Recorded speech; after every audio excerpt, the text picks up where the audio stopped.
ত্রিপুরার বন্যা প্রাকৃতিক, কিন্তু বাংলাদেশের বন্যা মানবসৃষ্ট। আসলে মানবসৃষ্ট না, ভারত সৃষ্ট। কেন বলছি, আসেন জানি বিস্তারিত। বাংলাদেশ পানি উন্নয়ন বোর্ডের হিসাব অনুযায়ী বাংলাদেশের মোট নদ নদীর সংখ্যা ৪০৫টি। এই ৪০৫টি নদ নদীকে মোট 4টি রিভার সিস্টেমে বিভক্ত করে স্টাডি করা হয়। ১. গঙ্গা বা পদ্মা নদী ভিত্তিক রিভার সিস্টেম। ২. ব্রহ্মপুত্র বা যমুনা নদী ভিত্তিক রিভার সিস্টেম। ৩. সুরমা বা মেঘনা নদী ভিত্তিক রিভার সিস্টেম এবং ৪. চট্টগ্রাম অঞ্চল ভিত্তিক রিভার সিস্টেম। এই ৪০৫টি নদীর মধ্যে মোট ৫৭টি আন্তঃসীমান্ত নদী রয়েছে, যার মধ্যে ৫৪টি ভারতের সঙ্গে এবং বাকি ৩টি মিয়ানমারের সঙ্গে। প্রতিবেশী দেশের প্রতি ভারতের পানি আগ্রাসন, ওয়াটার পাইরেসি বা পানি চুরি বললে আসলে অতিরঞ্জিত হবার কোনো কারণই নেই, কারণ বাংলাদেশ ভারতের মধ্যবর্তী ৫৪টি আন্তঃসীমান্ত নদীর মধ্যে ৩০টিরও বেশি নদীতে রয়েছে ভারতের বাঁধ।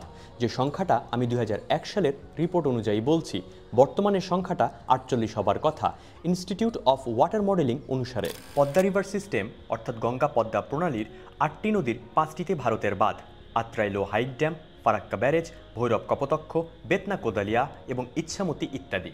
এগুলোর মধ্যে ফারাক্কা ব্যারেজ মাত্র ১ মাস পরীক্ষামূলক চালানোর চুক্তি করে আর কোনোদিনই বন্ধ করেনি ভারত। ফারাক্কা হলো হুগলি নদীর নাব্যতা বৃদ্ধি করে কলকাতা বন্দরকে সচল রাখার উদ্দেশ্যে বাংলাদেশ সীমান্ত থেকে মাত্র ১৭ কিলোমিটার উজানে গঙ্গা নদীর উপর নির্মিত একটি ব্যারেজ, যা ১৯৭৫ সাল থেকেই অবৈধভাবে পানি চুরির কাজে ব্যবহৃত হয়ে আসছে।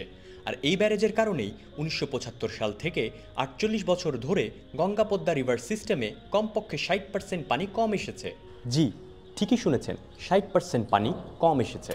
আর এই অঞ্চলটি বাংলাদেশের মোট স্থলভাগের ৩৭ ভাগ, মোট কৃষিজ ভূমির ৩০ ভাগ এই অঞ্চল কভার করে।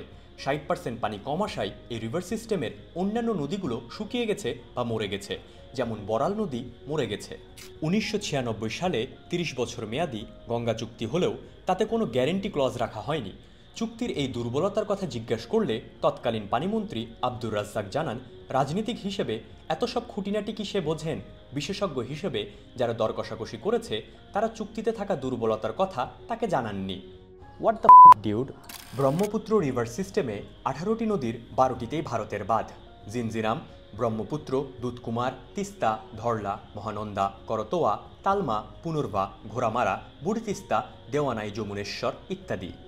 এগুলোর মধ্যে শুধু ব্রহ্মপুত্র নদীর উপনদীগুলোতে বাদ দেওয়ার দরুন যমুনার আর কোনো যৌবন নেই। যে নদীর প্রশস্ত আগে ৫ কিলোমিটার ছিল তা এখন কমে গিয়ে মাত্র ৭০০ মিটারে নেমে এসেছে। আবার ধরুন, সেচ কাজের জন্য তৈরি করা হয়েছিল তিস্তা ব্যারেজ। এই ব্যারেজ তৈরি করার আগে বাংলাদেশে ৬৭১০ কিউসেক পানি আসতো, যেখানে সেচ কাজ করার জন্য ৫০০০ কিউসেক পানি হলেই হতো। কিন্তু এই ব্যারেজটা নির্মাণ করার পর বাংলাদেশে আসে মাত্র ২০০ থেকে ৩০০ কিউসেক পানি। আবার কোনো রকম কোনো পূর্ব সংকেত ছাড়াই সবসময় ভারত অসময়ে পানি ছেড়ে ভয়াবহ বন্যায় দুর্গত করেছে বাংলাদেশকে। ২০২১ সালের অক্টোবর মাসে গজলডোবার ৪৪টি গেট খুলে দিয়েছিল তারা।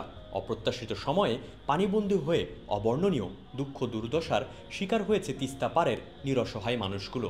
মেঘনা রিভার সিস্টেমে ২৬টি নদীর মধ্যে ১২টিতে ভারতের বাঁধ: জাদুকাটা, মনু, জুরি, সিলোনিয়া, পিয়াইন, কুশিয়ারা, সুরমা, খোয়াই, সোনাই, গোমতি, ধলাই, সোনাই, বরদাল ইত্যাদি। যেমন ধরুন, বাংলাদেশে খনন কাজের অভাবে পিয়ার নদী আজ মৃতপ্রায়, কিন্তু বাংলাদেশ এটি খননও করতে পারছে না, কারণ এতে ভারতের সম্মতি ঝুলিয়ে রাখা হয়েছে। এভাবেই দেখুন, বাংলাদেশের তরফ থেকেও খনন করতে না পারা কিন্তু ভারতের পানি আগ্রাসনের একটা বড় নজির। আবার ধরুন, অমলশীত থেকে অনতি দূরেই ভারত তৈরি করেছে ফুলের তল ব্যারেজ এবং টিপাইমুখ স্টোরেজ ড্যাম। কুশিয়ারা নদী বরাবর ৩৩ কিলোমিটার সীমান্ত রয়েছে ভারতের সাথে বাংলাদেশের। এর উপর ভারত একটি গ্রোইন তৈরি করেছে, যা বাংলাদেশ অংশে নদী ভাঙনের কারণ হয়েছে। ২০২২ সালের ২৫শে আগস্ট অনুষ্ঠিত সর্বশেষ ৩৮তম জয়েন্ট রিভার কমিশনের রিপোর্ট অনুযায়ী ভারত জানিয়ে এসেছে, টিপাইমুখ প্রকল্পে এমন কোনো পদক্ষেপ গ্রহণ করা হবে না যাতে বাংলাদেশের উপর কোনো বিরূপ প্রভাব পড়ে। তবে এই কথাটির মধ্যেও ফাঁক রয়েছে। তার মানে কি ভারত টিপাইমুখে কোনো কিছু নির্মাণ করতে পারবে? মানে জাস্ট দেখিয়ে দিতে পারলেই তো হলো বাংলাদেশের কোনো ক্ষতি হচ্ছে না। উপরন্ত একটা চুক্তি করেও রাখা গেল, যেন টিপাইমুখে কোনো কিছু প্রকাশিত হলে তারা দাবি করতে পারে কুশিয়ারাতে তো পানি যাচ্ছেই, বাংলাদেশের আর দাবি কিসের? তবে এই চুক্তিতেও ফাঁক রয়েছে। পানি ও পরিবেশ বিশেষজ্ঞ আইনুন নিশাতের মতে 153 কিউসেক পানি বাংলাদেশ পাবে। ভারত কতটুকু পাবে সেটা কি আমরা জানি? তাহলে চুক্তি হলো কি করে? তিনি আরও বলেছেন, কুশিয়ারায় বর্ষাকালে 40 থেকে 50 হাজার কিউসেক পানি থাকে, আর শুকনা মৌসুমে থাকে 2 থেকে 3 হাজার। এখান থেকে 153 কিউসেক পানি কতটুকু? যা স্বাভাবিকভাবেই আমাদের মনে প্রশ্ন তুলে 2022 সালে প্রাইম মিনিস্টারের মতো একটা হাই প্রোফাইল ভিজিটে এমন ধরনের চুক্তি এত তড়িঘড়ি করে করার কি ছিল? যাই হোক, চট্টগ্রাম রিভার সিস্টেমে দুটি নদীর দুটিতে ভারতের বাঁধ, মুহুরী ও ফেনী, যা 23,000 হেক্টর মুহুরী সেচ প্রকল্পের ফসলি জমিকে হুমকিতে ফেলার দরুন 85,000 মেট্রিক টন বার্ষিক ফসল উৎপাদন ব্যাহত করেছে। আবার মুহুরী নদীর কাছে ভারত বাংলাদেশের ভূখণ্ড দখল করেছে। মুহুরীর চর মূলত বাংলাদেশের অংশ ছিল, যা পরশুরাম উপজেলার কাছে অবস্থিত। 111 একর জায়গা জুড়ে এই চরের 53 একর জায়গা ভারত 1985 সালে দখল করে নেয় 9টি স্পার্স ও রিভেন্টমেন্ট তৈরি করার নামে। 2019 সালে তৎকালীন বাংলাদেশ সরকার একটা চুক্তি করে আসে, যেখানে বলা হয় শুধুমাত্র একটি পাম্প দিয়ে ফেনী নদী থেকে 1.82 কিউসেক খাবার পানি ত্রিপুরার সাবরুম শহরে নিতে পারবে ভারত। কিন্তু বাস্তবে ফেনী নদীর বিভিন্ন পয়েন্ট থেকে 36টি পাম্প দিয়ে 2 কিউসেক করে মোট 72 কিউসেক পানি ভারত চুরি করে যাচ্ছিল, এবং বারবার সীমান্ত বৈঠকগুলোতে বলার পরেও তারা এসব বন্ধ করেনি, যার ফলাফলে ফেনী নদীর উপর নির্ভরশীল 60,000 একর কৃষি জমি ও মৎস্য খামার এখন ধ্বংসের মুখে। এতগুলো বাঁধ ও প্রকল্পের মধ্যে আমি মাত্র কয়েকটার কথাই তুলে ধরলাম আপনাদের কাছে। তাহলে বুঝেন বাকি 30-32টা নদীতে বাঁধ ও প্রকল্পের জন্য যে দেশে আরও কত ক্ষতি হয়েছে সেগুলো বলতে লাগলে ভিডিওর দৈর্ঘ্য 1 ঘন্টা হয়ে যাবে। এতগুলো কথা বলার মূল কারণই হচ্ছে, গতকাল ভারতের ত্রিপুরা রাজ্যের ডুম্বুর জলবিদ্যুৎ প্রকল্পের বাঁধ খুলে দেওয়া হয়েছে। সমস্যা বাঁধ খোলা দিয়ে না, সমস্যা অসময়ে বাঁধ খুলে দেওয়া নিয়ে। বর্ষার মৌসুমের শুরু থেকে বাঁধ আটকে পানি জমিয়েছেন, যখন বাঁধ ফেটে যাওয়ার উপক্রম তখন বাঁধ খুলে দিলেন। দেখেন, প্রত্যেক নদীরই একটা ধারণ ক্ষমতা আছে একটা প্রবাহ ক্ষমতা। এর বেশি প্রবাহিত হলে নদীর পানি বাইরে গিয়ে আশেপাশের এলাকাগুলোকে প্লাবিত করবে। 10 মিনিটের বৃষ্টিতে এই বন্যা হয়নি।